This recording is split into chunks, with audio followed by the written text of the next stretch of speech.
Good to go. We're ready. All right, we have one public hearing here tonight, and then we'll follow that up with the regular plan commission meeting. 6:30, we'll start the public hearing. Roll call, please. President Osterman, Here. trustee Plotecker. Here. Trustee Quinn is present on Zoom. Yes, here. Commissioner Alhaffen, Here. Commissioner Everly, Here. Commissioner Howard, Here.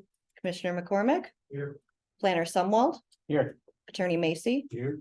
Engineer Lysis is present in the audience, Administrator Nicholas. Here.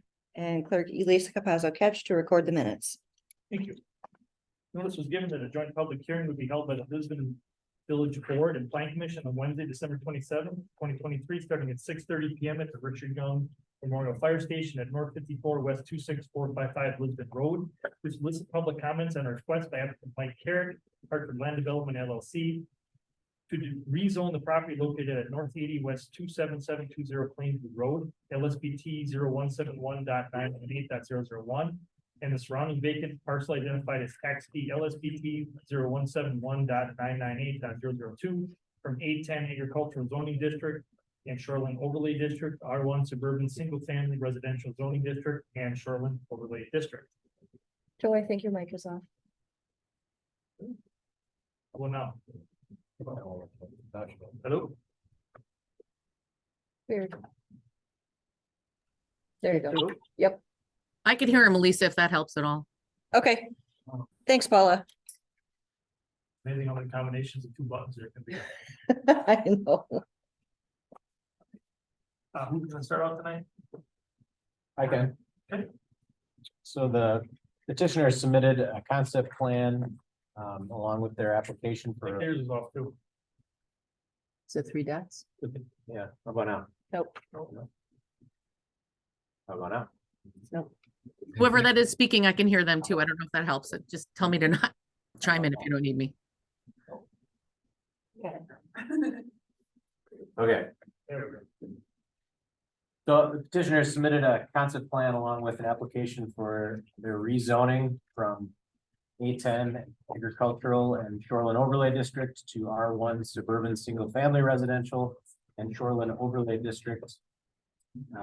There was a meeting of the Lisbon Merton Joint Planning Committee where this was unanimously approved. This has previously been before the Planning Commission and the Joint Planning Committee back in 2021. Those were under the name Meisner Concept Plan, but it is the same development as was previously reviewed. The proposal is for a 49 lot subdivision. The subdivision will have primary access from Lake 5 Road, and it will also connect to the north to the adjacent subdivision, which then has access out to the another arterial road over there. Center Oak. Center Oak. The proposed rezoning is consistent with the land use plan. The future land use is low density residential. The overall density of what is being proposed is consistent with that. The gross density is 1.65 acres per dwelling unit. That's below the density allowed by the low residential land use category.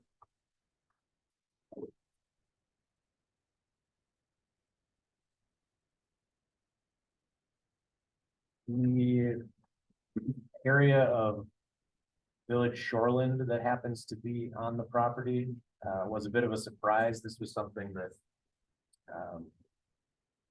was left off the GIS as an error.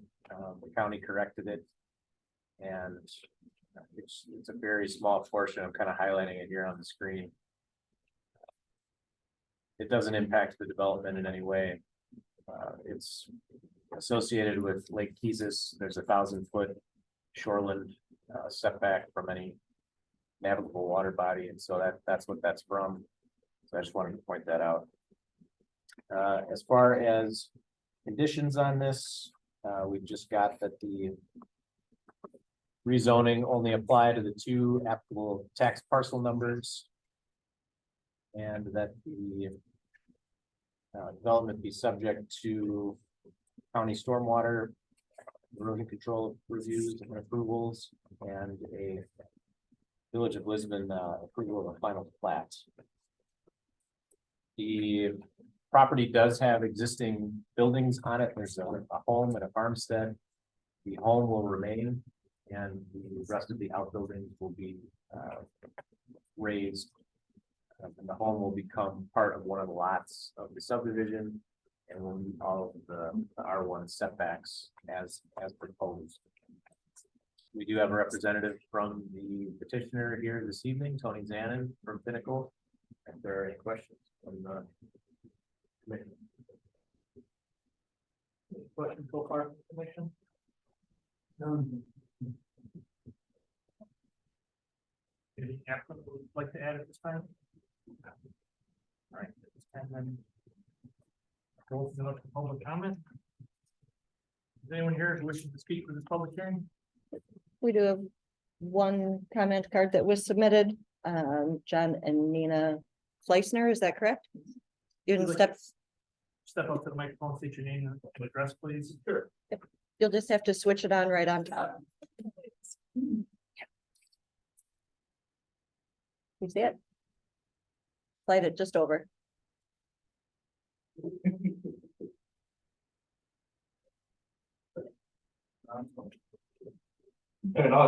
There you go. Thank you. All right, our only, Just state your name and address. John Weister, West 274 North 6878 Lake 5 Road. So we're pretty much like a quarter mile down from the intersection of Lake 5 and Plainview, towards the railroad track up the hill.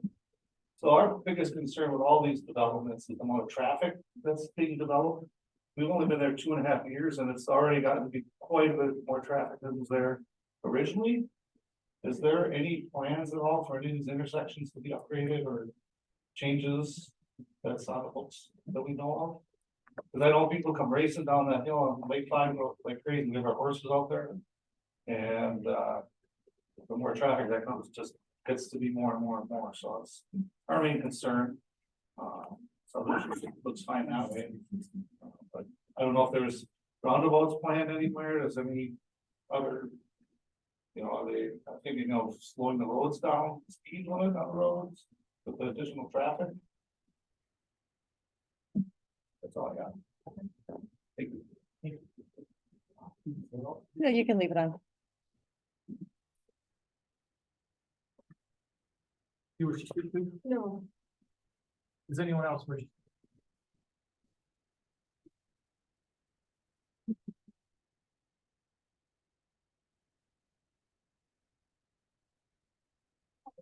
David Steinberg, North 82, West 275. 91, Crestbrook Court, the drive. We're just wondering if there'll be a sidewalk at all along Lake 5, like there is, south towards, UV. Yeah, they Like- don't answer questions. They just write them down and then they have the appropriate person answer the questions afterwards. Or else it turns into back and forth for Oh, okay. hours, okay? So we let you make all your statements and your questions, then they try to answer them. And then if you have more questions, you can come back again. Okay, yeah, we like to use the Bug Line Trail and without a sidewalk there. It's a little dangerous. So we're hoping to see a sidewalk someday. Thank you. Anyone else wish to have any questions or comments? Anyone on Zoom? If anyone on Zoom has any comments, please use the raise hand function. There's no one on Zoom besides staff. And then we'll comment, let them know. You're not gonna vote. That's just the comments. Right, some questions. So one of them was traffic on Lake 5 Road, that kind of a board question, staff question. Lake 5 and Silver Spring is an intersection that people have an issue with. That is a county controlled intersection. I encourage everybody that believes that intersection is inadequate, write letters to county reg and call them, and we have tried. I don't believe that there's enough there, but they say there is. That will go there at 5 o'clock. We fully encourage that. I don't think we have any intentions of any improvements on, Plainview and Lake Five at this time. Lake Five is something, in my opinion, will have to be looked at in the future, though, because there's shoulders on the road, things like that. But it's like, everyone around here, a lot of roads that were done a long time ago, so that's something to keep the planning that. Yeah, personally. But no roundabouts or anything else that I'm aware of that are planned. The sidewalk question. There's no sidewalk plan that I'm aware of, or do you have anything that's come up for staff? No, but I would defer to the road engineer. What they're looking at is actually down past the, Development. Not going to propose what that's. yeah, that would be the only this time.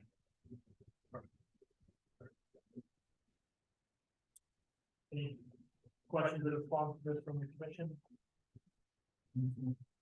Paula, do you have any questions? No, Joe, thank you. I don't. Anyone on Zoom? All right, we'll open up for questions. Again, anyone else we can follow? Yep, we did. We have no plan for it. No plans. What is our, maybe we could deal with, what has our past culture done? Regarding developments like this, I don't think it's our norm to require development, right? We have never required. Yeah, I think that's what we should explain, maybe that not only knowing plans, it would be totally.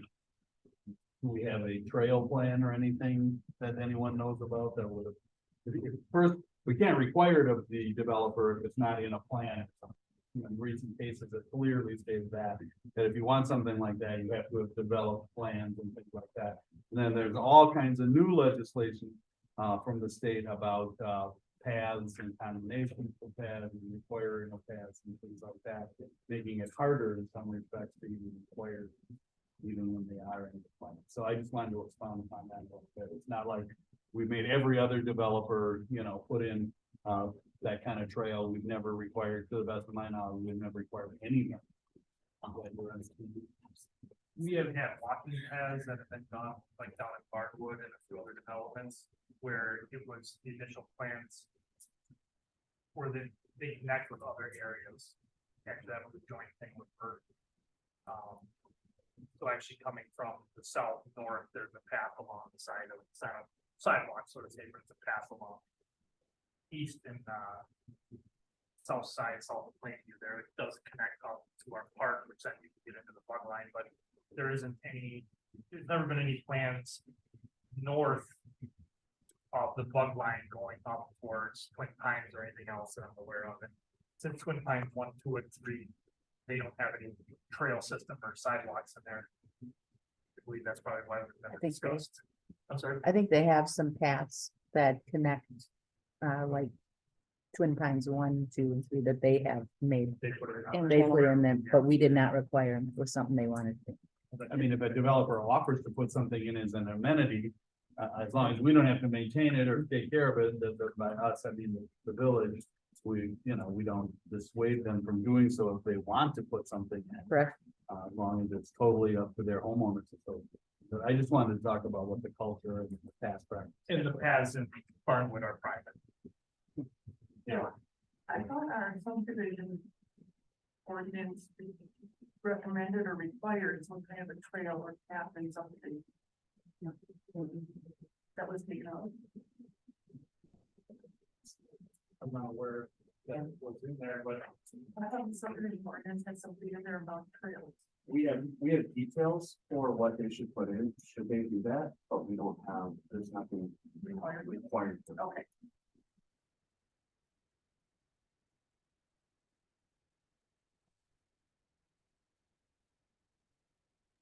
And I can just chime in real quick. There's nothing that's been brought in front of the Parks Committee about it either, as far as that goes. as far as on Lake Five Road. Oh. Right. You're referring to any kind of path or trail down Lake Five Road? Yes, Joe, correct. What else, have anything to add on? Then we'll open up for questions, again, if anyone has any follow-up questions. Just we just gotta have you come on up, because we're on Zoom. Just one more question. 161 Plainview, is that another county intersection? 161. Well, that's a state one, that's even worse, sorry. Was it? Nail on the head of So- that. We got a few letters to write. Anyone else? No hands on Zoom. Any other questions, information at this time? Anything else from the applicant? No. The final call. For the public hearing then at 6:45. Which will lead us into our regular plan commission meeting. We already did call to order. Item 2 is citizens' comments. Does anyone have any comments pertaining to anything on the agenda or anything at this time? One on Zoom. Nope. All right, item 3 Thanks is for coming. approval of the minutes. You have the 11/29/2023 public hearing and plan commission minutes. Any comments, questions, or is there a motion on the minutes? I'll make the motion on the minutes. Is that approved? Second to approve. Right, Joe? All right, any discussion? Excellent job on. Right, any 1 minute. No discussion? It was made by Joe, second by Sherry. Mhm. Hearing none, all in favor, say aye. Aye. Opposed, motion carries unanimous. Item 4, unfinished business. A, discussion necessary action to approve conditional use permit documents for Blaze Celestial, Blaze Landscape Contracting for contractor yard and major grading activities with property located at West 220 North 5859 Town Line Road, LPT 0244.999.001.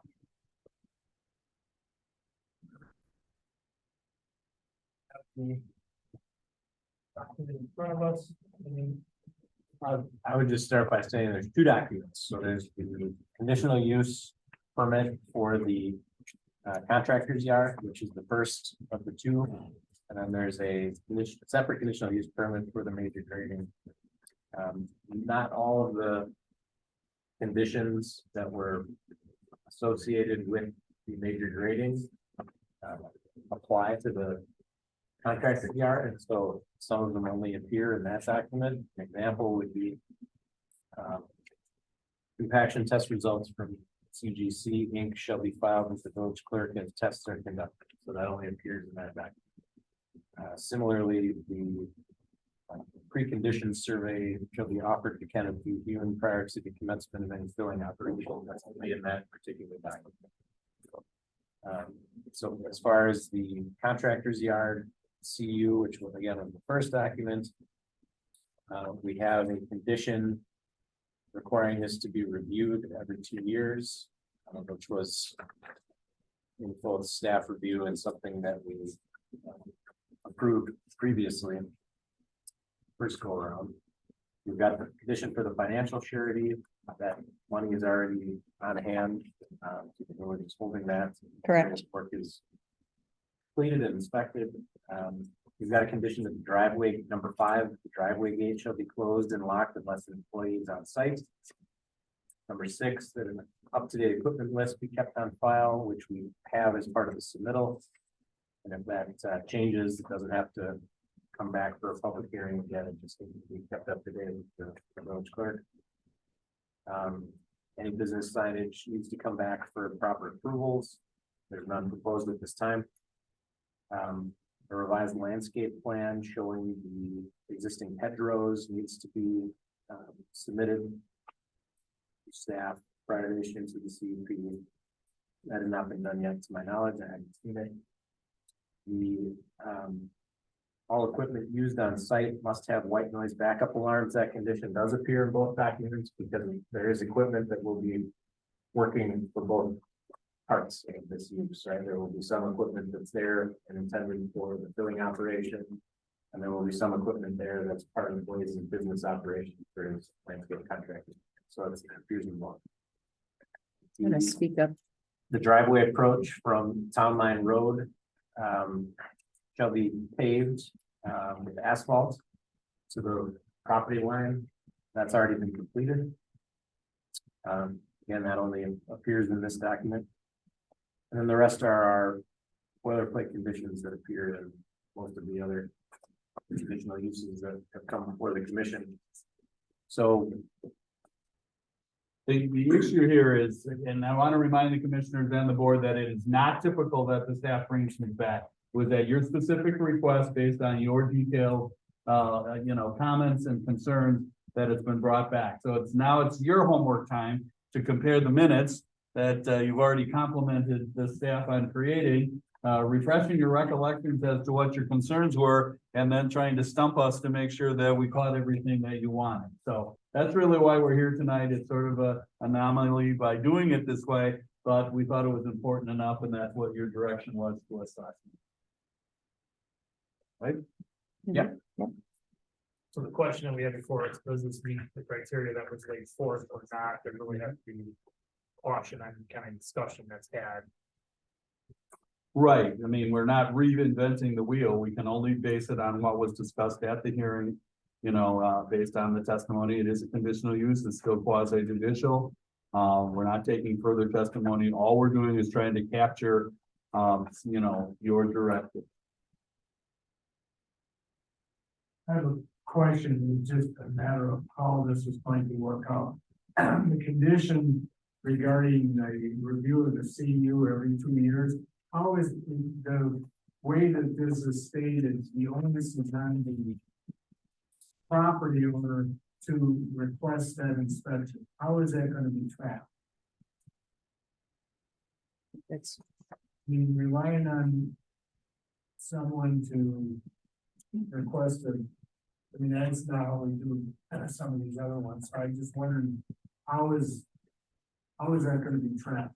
That we know whether or not the request has been made 2 years. The administrator have a recommendation in that regard? the clerk will keep track in a spreadsheet and making sure that it's been reviewed.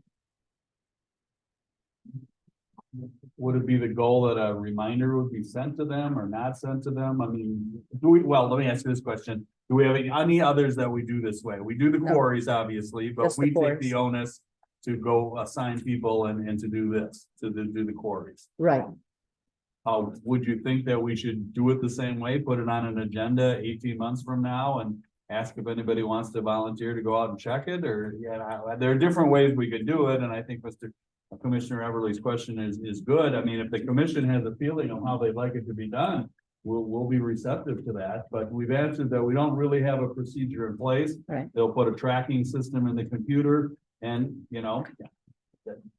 that's the answer we gave. we can have staff review it. So we can set up a time for either the engineer or the planner to review the property once every 2 years. And we would work with the property owner to let them know when, that the time is up and set an appointment. I mean, my only concern is that not leaving it entirely the way this is drafted. The onus is on the petitioner to request it, and I don't feel comfortable. Because it sounds to me like if they don't request it, then it isn't going to get done. So we need to have some methodology. So that, because it says flat out, petitioner's failure to do so, it will be drawn from some relation to CU, which is pretty strict, and it should be. But I just don't want that 2-year deadline to be missed. I just wanted to add that the 2-year deadline came from the fact that the county's stormwater permit is also good for 2 years, and so it coincides with their permitting process as well. It does state in here that the village planning commission passed is the one to do it. Also, is that part of our code or is that? We've never had to do the CU review, so. One thing I would kind of question, it says the written compliance report, the petitioner shall request a planning review by submitting a written compliance report at least 60 days prior to, but no more than 90 days prior to. I just got in an argument with a phone company today about renewals this way. Mhm. Is the 90-day, not more than 90 days, is that? Is something in our code that we're doing, or is this specific to this this CU? I would have to go back and check the CU section to see if this language is partially borrowed from that. But overall, I think the 60 days prior to, but not more than 90 days prior to. Um, just so that they don't every year try to, well, come out and look at it earlier and then get the free time to. It just, like, what they- if this is in our code, when we're going through our code, I like this to be looked at because. Sure. I think this is, I hate this. That Okay. wording, just because. Literally went through this with a re-up on a contract today, it's like. Somebody doesn't notice within this amount of time to do this, Mhm. you basically could lose your CU, which is a big deal. Big deal, yes. Okay, we'll like a take a look district at it. with a If it's phone not in contract code, for we'll 3 years. remove it. If it's not in code, we'll remove the time frame. Or just make it more reasonable, in my opinion, I guess, I'm not saying. I don't wanna remove, I think this, because of the operation of this thing, I think it's important that this inspection be done.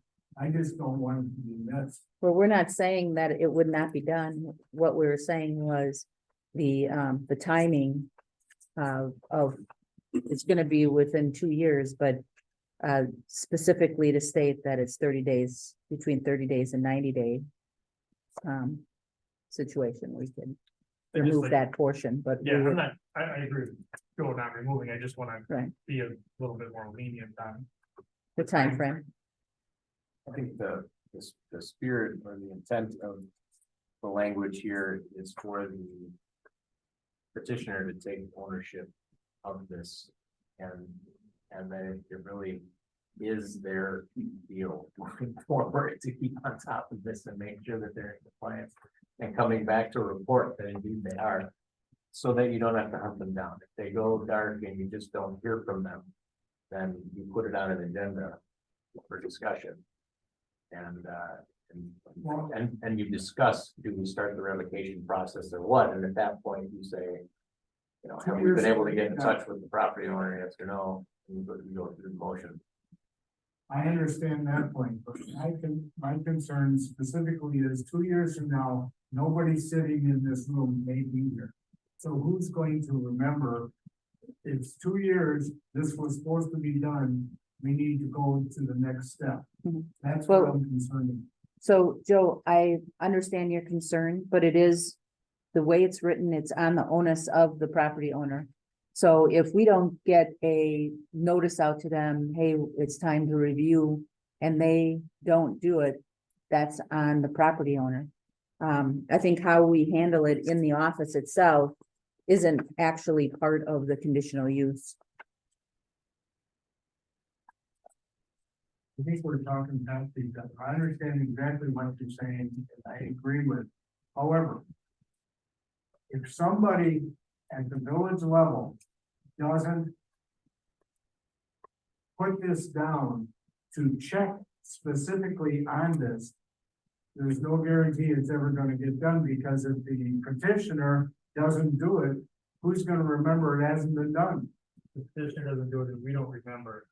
It could be 10 years before anybody realizes that nothing was done, right? Right, exactly. The wording added that the village will send notice X number of days before the 2 year deadline, and it's up to the property owner to contact and schedule. I have what I the said.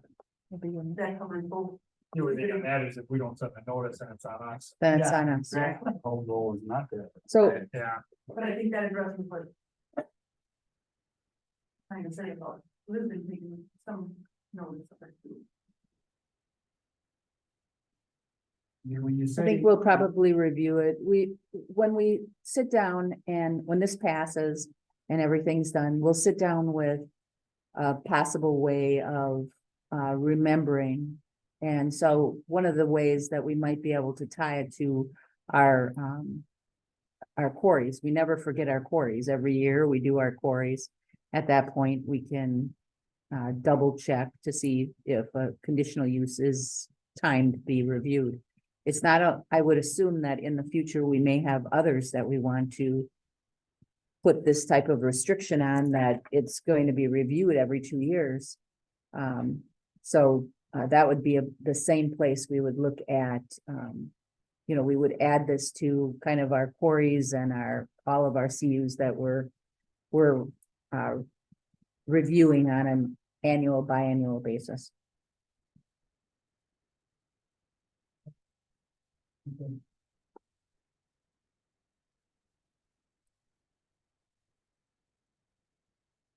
As far as, I guess I understand where Terry's coming from as far as if, you know, possibly sending out a notice. The only thing I don't want is I don't want it to be on us that, let's say something happens here and the notice isn't sent out and then 10 years down the road, it's like, well, you never sent us a notice, so it's not Right. you, kind of thing. But if, as long as it's not in the CU, that onus doesn't happen. Sure. If we put a procedure in in the office on how we're gonna handle it, it doesn't go in this conditional use, and that's what I was kind of saying. We could put a procedure in place that the clerk would have for all of our CUs, that need to be reviewed, including quarries. But it doesn't put the onus on the village at all. So if we don't remember to give them a notice, it's up to them to notify us, but that will be part of our review, is to put out notices as we do our quarries. Everybody okay with leaving that out?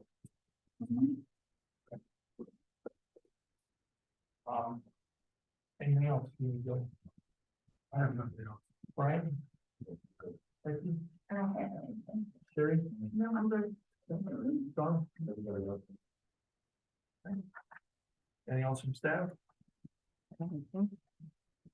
So we take these both together, this would be a separate, Two separate. we have one conditional use here. But we gotta discuss them both, so we're looking at motions on individual motions I need to see you at this time.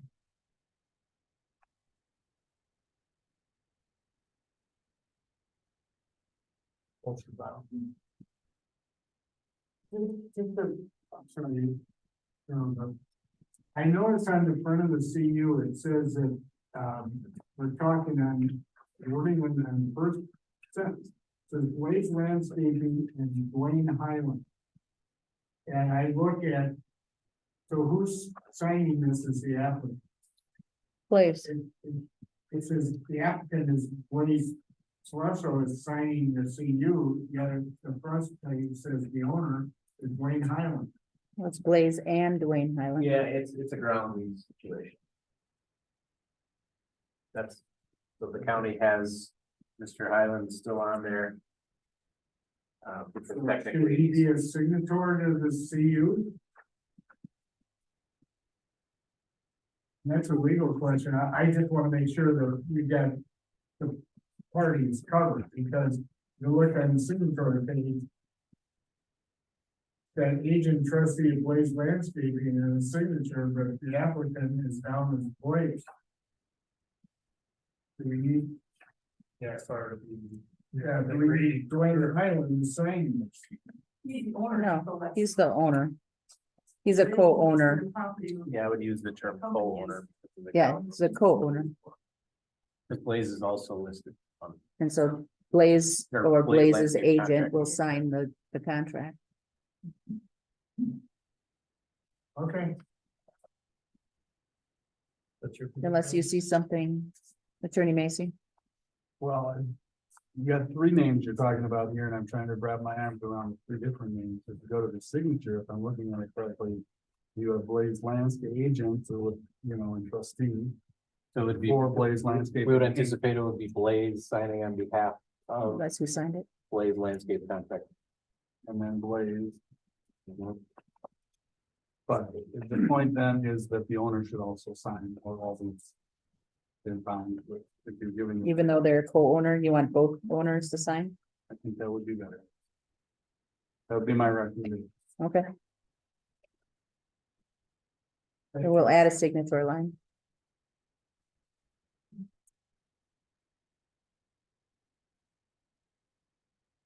Everybody willing to make a motion to the fact?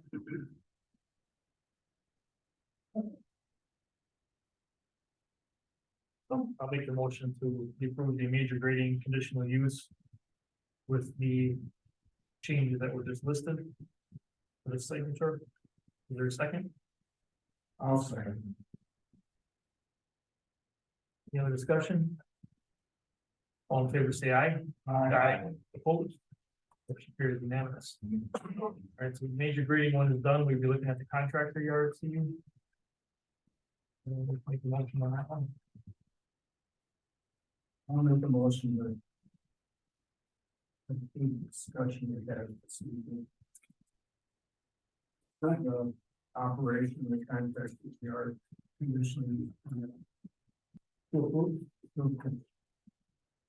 Your second, I'll second. second by Brian. Any discussion? All in favor, say aye. Aye. Opposed? Carries unanimous. Item 5 is the Merton Joint Planning Committee recommendation, the discussion necessary action request by Mike Carrick, Hartford Land Development LLC for the property located at North 80, West 277720 Plainview Road, LSPP 0171.998 .001, and surrounding vacant parcel identified as LSPP 0171.998 .002 for the following. We have the conceptually review the proposed Lake 5 Farm subdivision.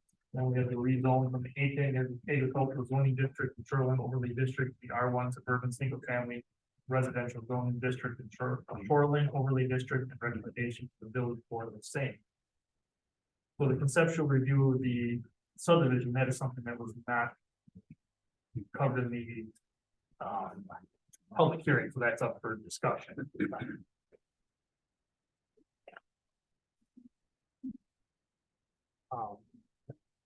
We basically, you have anything else to cover on that, Orin, with conceptual? No. Anything else from the applicant? Tony Zanner from Pinnacle Engineering Group on behalf of Mike Carrick. As Orin had mentioned, we were in here in 2021 concept plan. We took some of the comments you guys had to heart and made some revisions to the site plan. For example, you may recall, we had a long cul-de-sac up on the north side that kind of ended in the fall to the northeast corner. We've since made a loop road. We shifted the road on Lake 5 Road a little bit further north. We've eliminated the access connection of Plainview Road. So kind of all the things that we talked about in the concept plan, we've incorporated into this plan. We've taken a close look at stormwater management. You can kind of see, we started kind of in the north middle of the site.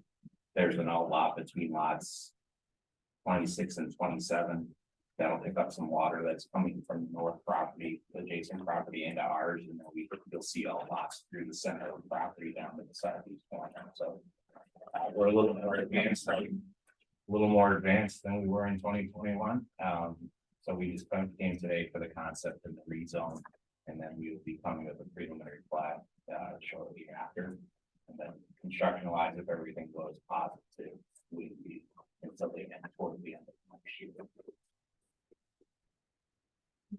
And Mr. President, as you know, we don't recommend from a legal standpoint that we actually vote on the concept plan, because we don't know what a vote on a concept plan would mean. We know what a vote on preliminary plat is, we know what a vote on a final plat is, but this is your chance to go down the line again. And as the representative has indicated, there were a number of comments made last time on the concept plan. And now he needs to know whether he's addressed those adequately or whether you have any additional comments.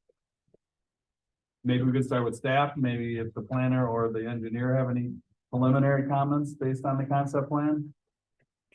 No, I just remembered though, there was a comment at the joint planning committee meeting that the cul-de-sac should be able to accommodate the turnaround radius for emergency equipment, which I believe they will, but for both. That was one of the comments from that joint planning committee meeting from the village of Burton. That was in regard to the pavement section. So on the plan you have, it just shows the right of way. We'll make sure the pavement section is the turning radius. So I have a question. And unless I'm wrong, because I go through this intersection at least once a week. Isn't the intersection of Plainview Road and Lake 5 higher than where the homestead is? I mean, I should have looked at this before. The reason I'm asking is you've got stormwater management outlot 1 up in the southeast corner of the proposed development. And I'm just curious, where is water, how is the water gonna get into there? And is that mostly for the drainage coming off of Plainview. Yeah, just taking a quick look at it, yeah, I think you're right, I'm seeing the intersection roughly 996 and the house is roughly. Well, 999, so we could call it relatively flat. There's a ridge down the center of this, the property, half the site is, the west half's gonna go to the southwest corner. There's a lot of detention area there, and then the east half is gonna go on the screen at some Okay, point. Yeah, I mean, I trust what you and John have done, so I'm not questioning that, I'm just going like, I sit at that intersection, it seems like the house is down there, yeah, unless I'm. It's too late. yeah, that water will go to the southwest corner of the property. Because I want to make sure that we're taking care of the drainage, obviously, I'm sure you are. From Lake Five and Plainview, that's coming off there and going to the west. Right. North. Yeah. So, we'll look at that when we get to. Yep. Okay, thank you. What's your feeling about the plan? It's fine to me. I appreciate minimizing the on cul-de-sacs. Seems like that's always something that. Right there. Very good. Barry?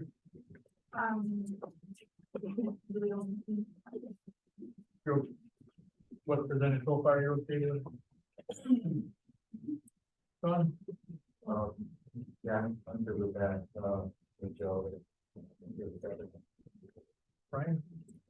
The only thing I have is, you've got road, you labeled the road C and road B. So I'm gonna assume that they're gonna be two separate names. Let's see what we got. Yeah, so we have, yeah, so, yep, and we've been working with Mitch, we're trying to coordinate with each other on getting a name. And the subdivision to the north, having the same road, could cause a few problems. For that house fund. Yeah. The house fund, the Yeah. road, yeah. So, I don't know, you probably don't have much to say about the road name as well, but it almost seems like that would be a good one to have it like a circle and have it with one name, but I'm just suggesting. Or there be some definite break between the north and the south, in other words, road B and road C. That's just a suggestion. Sure, yeah, and we're open to working with Mitch and. We're gonna grid it out and see how it falls and then make a decision at that point.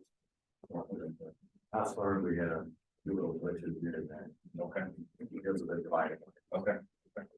That's all I have. But anyway, I don't know.